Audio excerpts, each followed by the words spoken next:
I am reading this article from my blog, link in the description. Is speaking in tongues voluntary or involuntary? Speaking in tongues is both voluntary and involuntary. I know this sounds absurd, but I will explain. There are aspects of speaking in tongues that you do voluntarily, while other aspects happen involuntarily. The voluntary aspects of speaking in tongues vary wildly, as well as the involuntary aspects.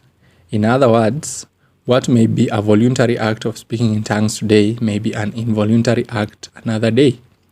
Sometimes there is no telling whether speaking in tongues is voluntary or involuntary. Because I have the gift of speaking in tongues, I will do my best to explain the voluntary and involuntary nature of speaking in tongues. The voluntary aspects of speaking in tongues. For any session of speaking in tongues, there is always a voluntary aspect. The most basic is faith. The Holy Spirit is the one who helps us to pray with groans that are too deep for words, which we know as speaking in tongues. Despite the Holy Spirit praying through us, we have our own will that God gave to us.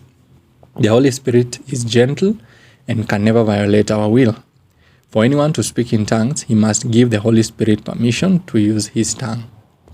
The act of giving the Holy Spirit access to the tongue is voluntary. However, there is a level you get to where the Holy Spirit takes over your tongue whenever he wills, because you gave him permanent access. At that level, it will feel as if speaking in tongues is involuntary, but in reality, you voluntarily gave the Holy Spirit access.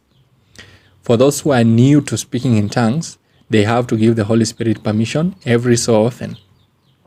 I remember I had to tell the Holy Spirit to use my tongue for me to start speaking in tongues during the early days after receiving the gift. Somehow, words will not come out unless I had asked the Holy Spirit to give them to me. But as I progressed, it became easier and easier to start speaking in tongues to the point that I no longer needed to ask the Holy Spirit to give me words to speak. It was at that point that the line between voluntary and involuntary speaking of tongues became blurred. Honestly speaking, it feels good when the Holy Spirit takes over without your conscious decision. You feel important and purposeful to God. The bottom line is that a believer must voluntarily ask the Holy Spirit to use his tongue for him to speak in tongues. The process of asking can take different forms.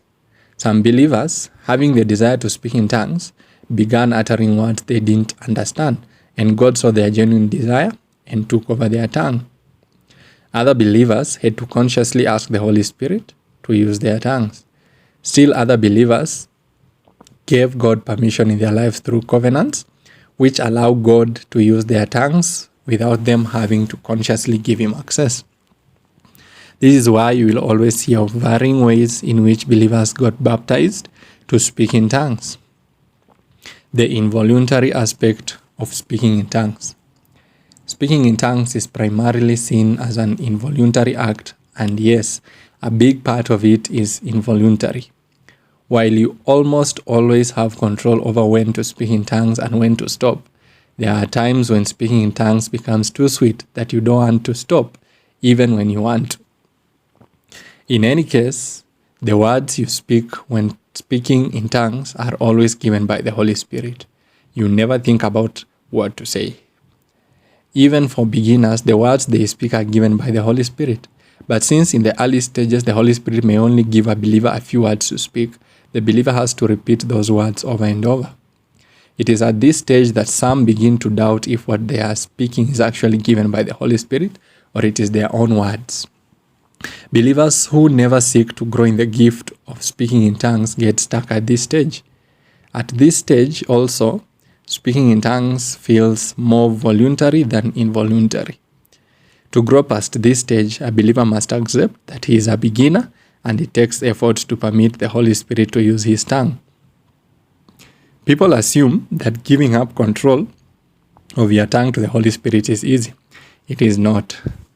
It feels unnatural and scary to be speaking things you don't know. Your trust in the Holy Spirit must have grown to a level where you are comfortable letting him do as he pleases. I have seen some believers literally run away. in the middle of prayers just because people were speaking in tongues. It is hard to explain in words, but just know that allowing yourself to do involuntary things is not easy. The natural flow of speaking in tongues. The natural flow of speaking in tongues begins with a believer doing many of the tongue speaking voluntarily, and it becomes more and more involuntary as he advances. Unless you accept the stage of speaking in tongues where it feels as if you are doing it entirely voluntarily, you will never grow in the gift. It took me about 6 months to grow out of this stage. It was not easy.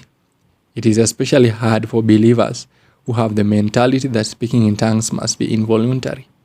Speaking in tongues becomes more involuntary as you advance. In the early days, not so much. This has made some people accuse pastors who ask members to put in effort to speak in tongues of being fake. I can't really say all pastors who advocate for putting in conscious effort to speak in tongues are right, but I admit that speaking in tongues takes conscious effort. If you are new to speaking in tongues and you are scared that you may be faking it, keep doing what you are doing and ask God to confirm to you if the tongues you are speaking are right. It will be scary. You may want to just continue praying in understanding and have nothing to do with speaking in tongues, but only those who push through the doubts will get to enjoy the benefits of speaking in tongues. I know quite a number of believers who never bother about speaking in tongues just because they perceive the act to be full of drama. Yes, there is no shortage of drama when it comes to speaking in tongues, but there is a reason why so much drama follows it. The devil knows how powerful praying in tongues is, and of course, he will come up with any strategy possible to discourage believers from speaking in tongues. Don't give the devil a foothold. Build your faith in the most holy faith and pray in tongues. God bless you.